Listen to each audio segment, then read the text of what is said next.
I like to come in just for maintenance. Can I do that a few times a year?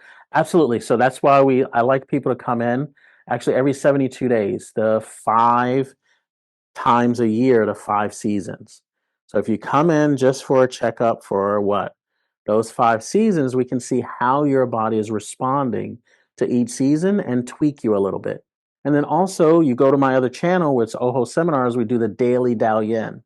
And I always call that the small win channel, right?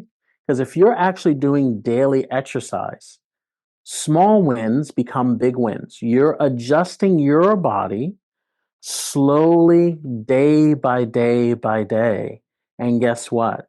You don't have to come in 5 times a year because you're constantly realigning your body and strengthening your own immune system, regulating your own diet, doing different things to get your body back to your normal.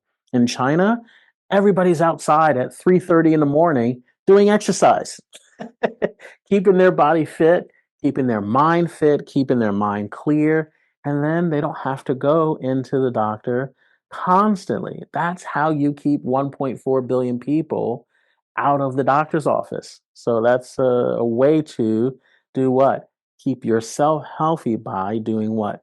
Maintaining your own type of diet.